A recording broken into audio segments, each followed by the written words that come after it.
वश में करना, वशीकरण, वश में करना। में क्या है? कारक चिन्ह है। में आपका कारक चिन्ह है, तो कारक चिन्ह का लोप किस समास में होता है? तत्पुरुष समास में होता है कारक चिन्ह का लोप। तो ऑप्शन फर्स्ट आपका उत्तर होगा। लेकिन अगर आपको डर लगे या कंफ्यूजन हो कि क्या मेरा उत्तर सही है या नहीं सही है, तो आप बाकी के 3 ऑप्शन को कट कर दीजिए। द्विगु समास में प्रथम पद संख्यावाची होता है, तो क्या यहाँ पे प्रथम पद संख्यावाची है? नहीं है, तो द्विगु समास नहीं होगा, ये कट गया। कर्मधारय समास में विशेषण विशेष या उपमान उपमेय का संबंध पाया जाता है, तो क्या यहाँ पे उपमान उपमेय का संबंध है? वशीकरण, वश में करना नहीं है, तो ये भी ऑप्शन आपका कट गया।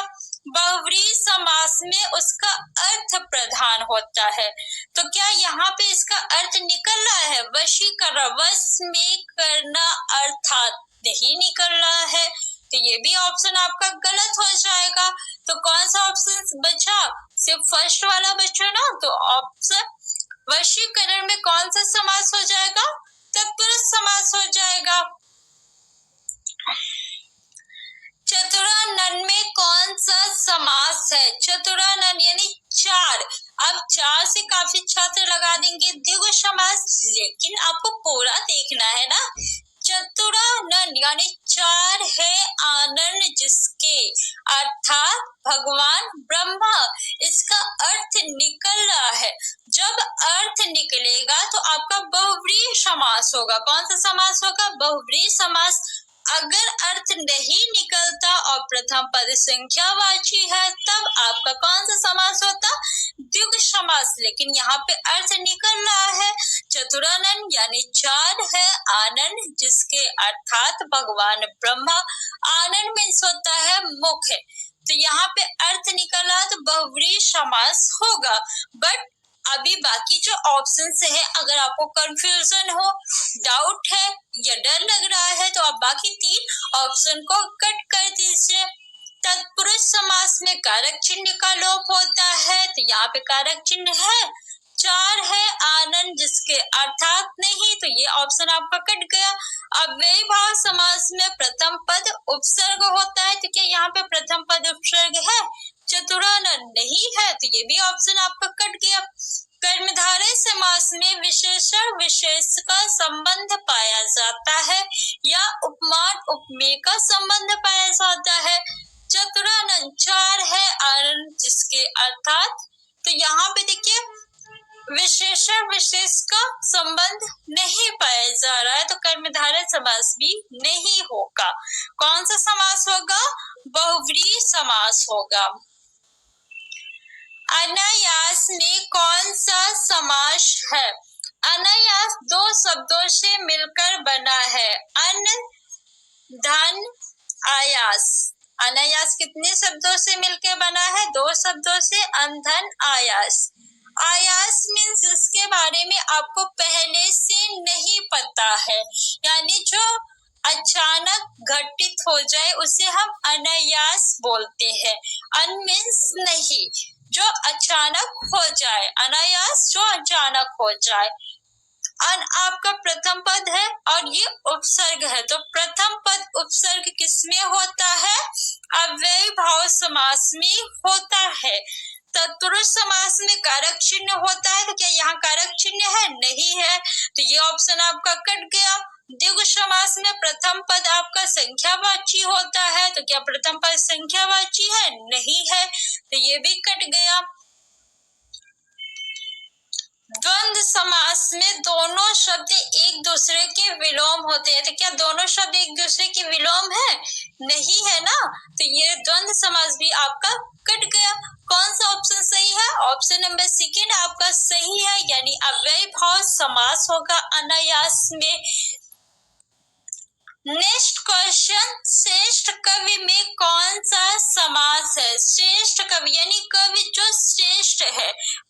श्रेष्ठ कवि, कवि की विशेषता बताई जा रही है कि कवि श्रेष्ठ है। यहाँ पे विशेषण विशेष का संबंध पाया जा रहा है, तो जहाँ पे विशेषण विशेष का संबंध पाया जाएगा वहां पे कौन सा समास होगा? कर्मधारय समास होगा। गुण दोष में कौन सा समास है? गुण दोष दोनों शब्द एक दूसरे के क्या है? विलोम है, उल्टे हैं, तो कौन सा समास होगा?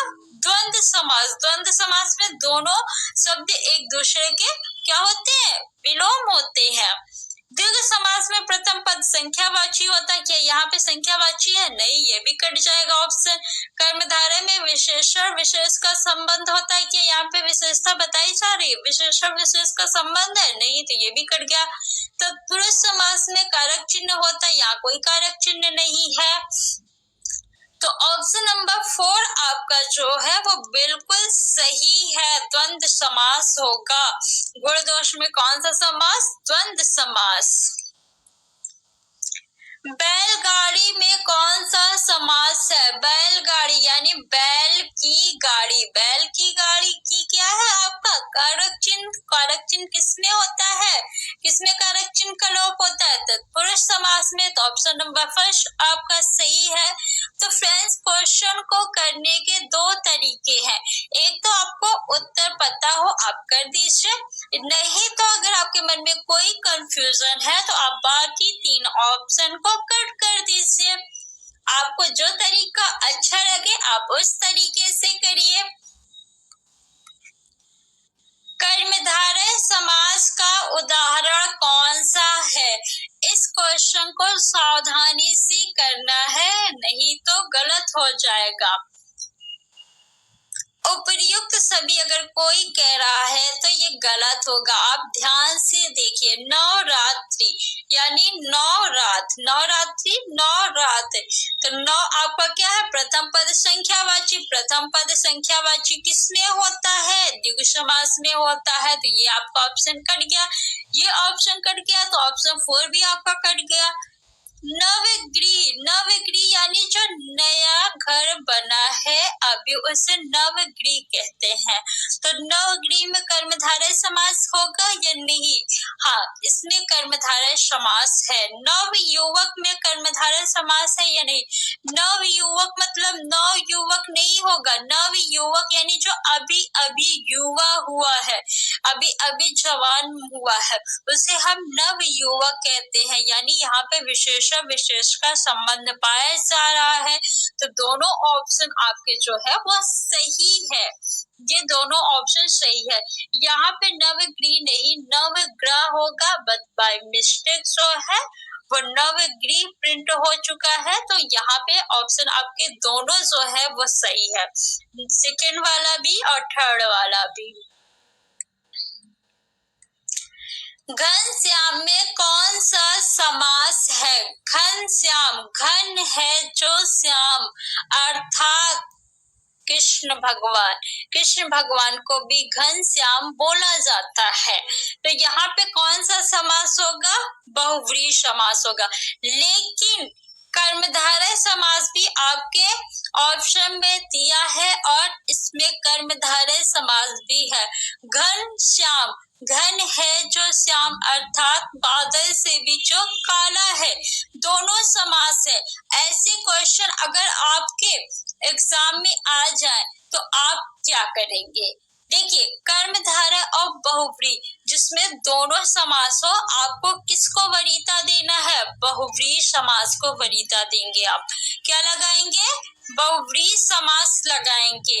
अगर आपके ऑप्शन में कर्मधारय और बहुव्रीहि दोनों है तो आप हमेशा बहुव्रीहि समास को वरीयता देंगे, बहुव्रीहि समास लगाएंगे।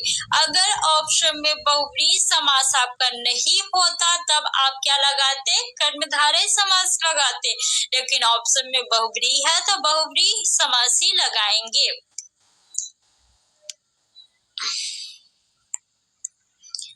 नेक्स्ट क्वेश्चन, अधमरा में कौन सा समास है? तो अधमरा 2 शब्दों से मिलकर बना है, अध और मरा। अध क्या है? अध आपका उपसर्ग है। क्या है? उपसर्ग है। तो प्रथम पद उपसर्ग किसमें होता है? अव्ययी भाव समास में होता है प्रथम पद उपसर्ग। फ्रेंड्स, अगर आपने चैनल को सब्सक्राइब नहीं किया है तो सब्सक्राइब कर लीजिए और वीडियो को लाइक करके अपने फ्रेंड्स में शेयर कर दीजिए। द्विगु समास का उदाहरण कौन सा है? इस क्वेश्चन को आपको सावधानी से करना है। नववधु यानी जो अभी नई वधु बनी हो, जिसका नई शादी हुई है, नई वधु बनी है। नवगृह यानी जो घर अभी अभी बना है, नया घर। गृह मीन्स होता है घर। क्या होता है गृह मीन्स? घर, यानी नया घर। तो यहाँ पे कौन सा समास है? कर्मधारय समास है। नववधु में कौन सा समास है? कर्मधारय समास है। नवरत्न यानी नवरत्न, नया रत्न नहीं होगा, नवरत्न होगा। यानी प्रथम पद आपका क्या आया? संख्यावाची आया ना। नौ क्या है? संख्या है। तो इसमें कौन सा समास हो जाएगा? द्विगु समास होगा। ऑप्शन नंबर आपका थर्ड जो है वो बिल्कुल सही है। समास के दोनों पद अप्रधान होते हैं, वहां पे कौन सा समास होता है? जिसमें दोनों पद अप्रधान यानी दोनों में से कोई भी पद प्रधान नहीं होता, उसका अर्थ प्रधान होता है। कौन सा समास है? बहुव्रीहि समास है। कौन सा समास? बहुव्रीहि समास में उसका अर्थ प्रधान होता है। दोनों में से कोई भी पद प्रधान नहीं होते हैं। चैनल पर नए हैं तो चैनल को सब्सक्राइब कर लीजिए, वीडियो को आप लोग लाइक कर दीजिए। इससे हमें मोटिवेशन मिलता है कि हम आपके लिए ऐसी ही और वीडियो बनाते रहें, और अपने फ्रेंड्स पे शेयर जरूर करिएगा। पदों की प्रधानता के आधार पर समास जो है वो 4 प्रकार के होते हैं। प्रथम पद प्रधान किसमें होता है? अव्ययी भाव समास में प्रथम पद प्रधान होता है। और द्वितीय पद प्रधान किसमें होता है? तो द्वितीय पद प्रधान आपका तत्पुरुष समास में होता है। किसमें होगा द्वितीय पद प्रधान? तत्पुरुष समास में द्वितीय पद प्रधान होता है। और इसी के अंतर्गत कर्मधारय समास और द्विगु समास आते हैं। दोनों पद प्रधान यानी प्रथम और उत्तर पद, दोनों पद प्रधान आपके द्वंद्व समास में होता है। कौन सा समास? द्वंद्व समास। ठीक, दोनों पद प्रधान। और दोनों में से कोई भी पद प्रधान नहीं, यानी दोनों पद अप्रधान किसमें होता है? तो बहुव्रीहि समास में होता है। दोनों पद क्या होते हैं? बहुव्रीहि समास में अप्रधान होते हैं, उसका अर्थ प्रधान होता है। द्विगु समास का उदाहरण कौन सा है? द्विगु समास यानी प्रथम पद संख्यावाची। नववधु, नवग्रह, नवरत्न, उपर्युक्त सभी। तो देखिए फ्रेंड्स, विद्यार्थी क्या करते हैं? एग्जाम में नव देख के उपर्युक्त सभी लगा के आगे बढ़ जाते हैं, जो कि गलत है। क्या नववधु मीन्स होता है नव बहू? नहीं, नववधु मीन्स होता है नई बहू। नई बहू यानी जो अभी अभी बहू बनी है। यानी यहाँ पे बहू की विशेषता बताई जा रही है, जिसमें कर्मधारय समास होगा, न कि द्विगु। नवगृह एक होता है आपका ग्रह, यानी जो ग्रह नक्षत्र होते हैं। एक होता है आपका गृह यानी घर। तो नवगृह मीन्स क्या? नव घर होता है? नहीं, नवगृह मीन्स होता है नया घर। तो नया घर, इसमें भी आपका कर्मधारय समास होगा, क्योंकि घर की विशेषता बताई जा रही कि घर अभी नया है। तो ऑप्शन नंबर फर्स्ट कट गया। जब ऑप्शन फर्स्ट कट गया तो 4 भी कट गया, ऑप्शन सेकेंड भी आपका कट गया। बचा कौन सा? Option number third. Navratna means क्या? नया रत्न होता है? नहीं, नवरत्न मीन्स होता है नवरत्न। नव क्या है? संख्यावाची, यानी प्रथम पद संख्यावाची द्विगु समास होता है। तो ऑप्शन नंबर थर्ड आपका सही है। आप बीती में कौन सा समास है? आप बीती, पहले आप इस शब्द को देखिए। आप बीती यानी स्वयं पर बीती। आप बीती, आप पर बीती यानी स्वयं पर बीती। पर जो है ये क्या है? पर आपका कारक चिन्ह है। क्या है? कारक चिन्ह। तो कारक चिन्ह का लोप किसमें होता है? तत्पुरुष समास में होता है। लेकिन एग्जाम टाइम में मान लीजिए आपको डर लगे कि क्या आपका उत्तर सही है या नहीं। जब निगेटिव मार्किंग होता है तब छात्रों में काफी ज्यादा कंफ्यूजन होता है, उनमें डर रहता है कि क्या मेरा उत्तर सही है। तब आप बाकी ऑप्शंस को कट कर लीजिए। अव्ययी भाव समास में प्रथम पद उपसर्ग होता है, तो क्या आप उपसर्ग है? नहीं। आप क्या है? आप सर्वनाम है। तो ऑप्शन फर्स्ट आपका कट गया।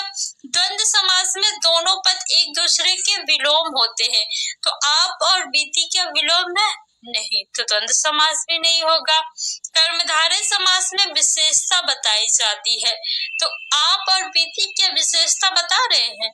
आप पर बीती नहीं, तो क्या होगा? कर्मधारय होगा? नहीं होगा।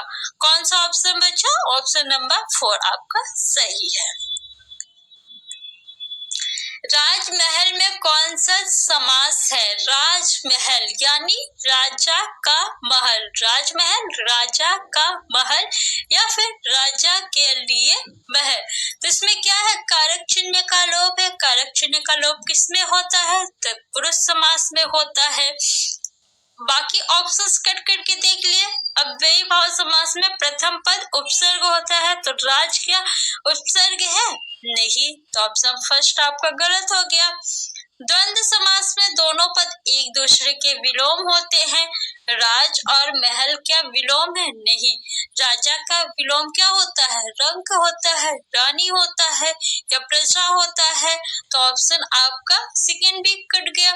कर्मधारय समास में विशेषण विशेष का संबंध या उपमान उपमेय का संबंध पाया जाता है, तो क्या यहाँ पे उपमान और उपमेय का संबंध है? नहीं, तो कर्मधारय भी आपका कट गया। ऑप्शन नंबर 4 बचा, तो ऑप्शन नंबर 4 आपका सही है।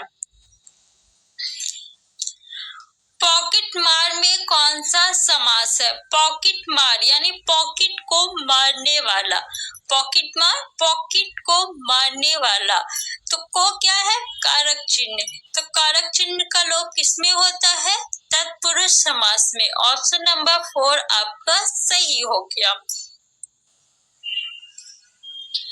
विशेषण और विशेष के योग से कौन सा समास बनता है?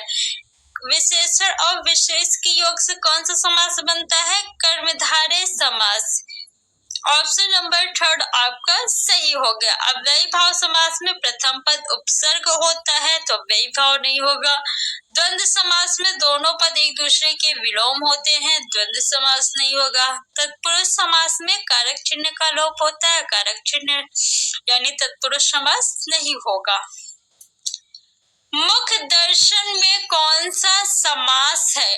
अब जिन्होंने ट्रिक याद की होगी कि योजक चिन्ह द्वंद्व समास में होता है, उनका ये उत्तर गलत हो जाएगा। अब वैसे भी यहाँ ऑप्शन में आपका द्वंद्व समास तो दिया ही नहीं है, तो अब आप कौन सा ऑप्शन सही करेंगे?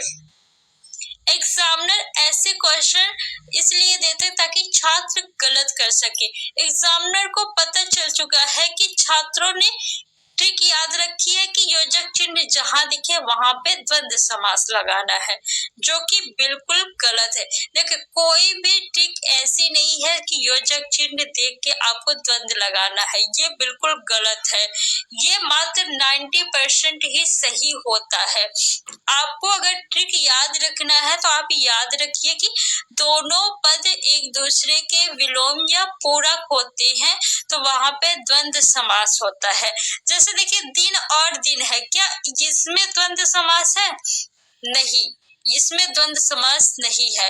अब जिन्होंने ट्रिक याद रखी होगी योजक चिन्ह, वो तो द्वंद्व ही लगाएंगे, तो उनका क्या होगा? गलत हो जाएगा। तो आपको ट्रिक याद रखनी है कि दोनों पद एक दूसरे के क्या होंगे? विलोम होंगे। जैसे दिन और रात, इसमें द्वंद्व समास है? हाँ, क्योंकि ये दोनों एक दूसरे के क्या है, विलोम है। जब एक ही शब्द रिपीट होगा तो वहां पे विलोम शब्द नहीं होगा। अब यहाँ देखिए, मुख दर्शन, क्या ये दोनों एक दूसरे के विलोम है?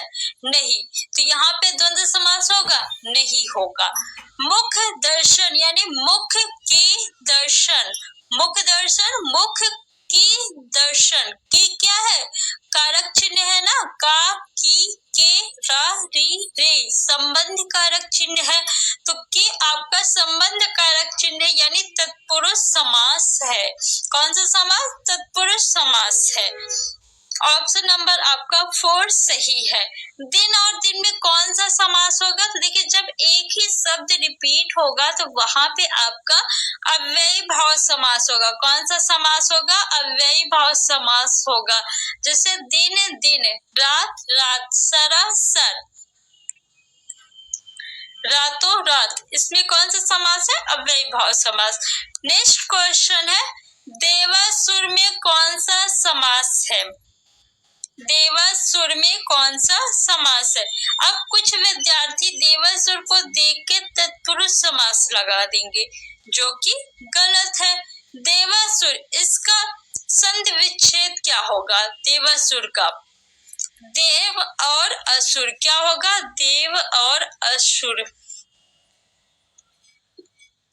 देव और असुर होगा इसका समास, सॉरी संधि विग्रह। तो देव यानी देवता, असुर यानी राक्षस, ये दोनों एक दूसरे के क्या है? विलोम है, एक दूसरे के विलोम है, तो कौन सा समास हो जाएगा? द्वंद्व समास। दोनों पद एक दूसरे के जब विलोम हो, पूरक हो, उल्टा हो, तो कौन सा समास होगा? द्वंद्व समास होगा।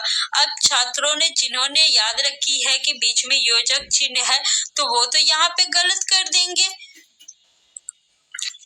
तो आपको याद रखना है कि द्वंद्व समास में दोनों पद एक दूसरे के विलोम होते हैं। आपका उत्तर कभी गलत नहीं होगा, ये ट्रिक 100% वर्क करती है।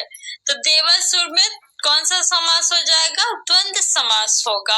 ऑप्शन नंबर सेकंड आपका सही है। एग्जामिनर जो है ऐसे क्वेश्चन आपको फंसाने के लिए देता है कि आप गलत करें, लेकिन आपको गलत नहीं करना है। आपने वो कहानी सुनी होगी ना कि शिकारी आएगा, जाल बिछाएगा, दाना डालेगा, लेकिन आपको फंसना नहीं है, आपको अपनी समझदारी से काम करना है। गौशाला में कौन सा समास है? गौशाला, गो यानी गाय, गो यानी गाय, शाला यानी स्थान, तो गाय के लिए स्थान, गौशाला यानी गाय के लिए शाला या गाय के लिए स्थान। के लिए बीच में आ रहा है ना, के लिए क्या है? कारक चिन्ह है। क्या है ये? कारक चिन्ह है। तो कारक चिन्ह का लोप तत्पुरुष समास में होता है, तो ऑप्शन नंबर 4 आपका सही हो जाएगा। गजानन में कौन सा समास है? गजानन, गजानन यानी गज धन आनन, गज मीन्स होता है हाथी, आनन मीन्स होता है मुख, अर्थात क्या होगा? गजानन, हाथी का मुख, अर्थात भगवान गणेश। तो गजानन अर्थात निकल रहा है, यानी अर्थ निकल रहा है, तो बहुव्रीहि समास हो जाएगा। द्वंद्व समास में दोनों पद विलोम होते हैं, तो ये नहीं होगा। कर्मधारय समास में विशेषता बताई जाती है, यहाँ पे देखिए ये नहीं होगा। कर्मधारय आपका नहीं होगा, क्योंकि बहुव्रीहि समास जब ऑप्शन में दिया हो तो आपको सबसे पहले किसे वरीयता देना है? बहुव्रीहि समास को वरीयता देना है। द्विगु समास नहीं होगा, क्योंकि इसमें प्रथम पद संख्यावाची नहीं है। देखिए, पीताम्बर एक होता है आपका पीताम्बर, इसमें जो है कर्मधारय और द्विगु समास दोनों है पीताम्बर में, लेकिन जब ऑप्शन में कर्मधारय और बहुव्रीहि दोनों दिया हो तो आपको पहले बहुव्रीहि को वरीयता देना है। ऐसे कोई भी शब्द जिसमें कर्मधारय और बहुव्रीहि दोनों हो, उसमें आपको सबसे पहले किसको वरीयता देना है? बहुव्रीहि को देना है। ठीक, अगर बहुव्रीहि ऑप्शन में नहीं रहेगा तब आप क्या लगाएंगे, कर्मधारय समास लगाएंगे। एग्जाम में आपको याद रखना है, कोई भी ऐसा क्वेश्चन आ जाए जिसमें बहुव्रीहि और द्विगु समास दोनों हो और ऑप्शन में दोनों दिए हो, तब आपको पहले बहुव्रीहि को वरीयता देना है। अगर बहुव्रीहि नहीं है तब आप कर्मधारय लगाएंगे। जब प्रथम पद संख्यावाची और दूसरा शब्द संज्ञा हो तब कौन सा समास होगा। प्रथम पद संख्यावाची और दूसरा पद क्या हो, संज्ञा हो, तो कौन सा समास होगा, द्विगु समास होगा। ऑप्शन नंबर 4 आपका सही है, प्रथम पद संख्यावाची द्विगु समास। सुरारी में कौन सा समास है, सुरारी यानी सुर का आरी या अरि, अरि मीन्स होता है या आरी मीन्स होता है शत्रु, सुर यानी देवता, तो देवता का शत्रु कौन, अर्थात राक्षस, देवता का शत्रु राक्षस होंगे। तो सुरारी में कौन सा समास होगा, बहुव्रीहि समास होगा। सपरिवार में कौन सा समास है, सपरिवार दो शब्दों से मिलके बना है, सा और परिवार। सा जो है ये उपसर्ग है, तो प्रथम पद उपसर्ग किसमें होता है, अव्ययी भाव समास में होता है। निशाचर में कौन सा समास है, निशा यानी रात्रि, चर यानी विचरण करने वाला, रात्रि में विचरण करने वाला। रात्रि में कौन विचरण करता है, कौन घूमता है, यानी जो राक्षस होते हैं वही रात्रि में विचरण करते हैं ना, रात्रि में विचरण कौन करेगा, जो राक्षस। तो इसका अर्थ निकल रहा है ना राक्षस, निशाचर यानी राक्षस, अर्थात निकल रहा है, उसका अर्थ निकल रहा है, तो जिसका अर्थ निकलेगा कौन सा समास होगा, बहुव्रीहि होगा। परमेश्वर में कौन सा समास है, परमेश्वर, परम धन ईश्वर, ईश्वर यानी जो परम है उस ईश्वर की बात की जा रही है। परमेश्वर परम ईश्वर, ईश्वर हम सभी देवी देवता को कहते हैं, लेकिन परमेश्वर यानी ईश्वर में भी जो परम है, उत्तम है, उसे हम क्या कहेंगे, परमेश्वर कहेंगे। तो परमेश्वर में कौन सा समास है, बहुव्रीहि नहीं, सॉरी यहाँ पे बहुव्रीहि नहीं, आपका कर्मधारय होगा, क्योंकि यहाँ पे विशेषता बताई जा रही है ईश्वर की। तो ऑप्शन नंबर 3 आपका सही है। किसमें सही समासिक पद नहीं है आपको बताना है। ये आज के इस वीडियो का लास्ट क्वेश्चन है। फ्रेंड्स, अगर आपको वीडियो अच्छा लगा हो तो वीडियो को लाइक करके अपने फ्रेंड्स में शेयर जरूर करिए। किसमें सही समासिक पद है, नहीं है, आपको बताना है, ठीक है। देखिए, समासिक पद किसे कहते हैं, जो समास के नियम से बनता है उसे हम समासिक पद कहते हैं। जो पद समास के विधि से बने या नियम से बने। पुष्पधन्वी, दिवारात्रि, त्रिलोक, मंत्रिपरिषद। पुष्पधन्वी जो है ये समासिक पद नहीं है, यानी ऑप्शन आपका फर्स्ट सही है। पुष्पधन्वी कोई शब्द नहीं होता है, क्या शब्द होता है, पुष्पधनवा होता है। पुष्पधनवा जो है ये कामदेव का पर्यायवाची है, पुष्पधन्वी कोई शब्द नहीं है, तो ऑप्शन नंबर फर्स्ट आपका सही हो जाएगा। दिवारात्रि यानी दिन और रात्रि, दिन और रात्रि विलोम शब्द है, तो द्वंद्व समास हो जाएगा। त्रिलोक यानी तीन लोक, तीन क्या है, प्रथम पद संख्यावाची द्विगु समास। मंत्र परिषद यानी मंत्र के लिए परिषद, तो मंत्र परिषद में तत्पुरुष समास हो जाएगा। फ्रेंड्स, अगर अभी तक आपने चैनल को सब्सक्राइब नहीं किया है तो सब्सक्राइब कर लीजिए।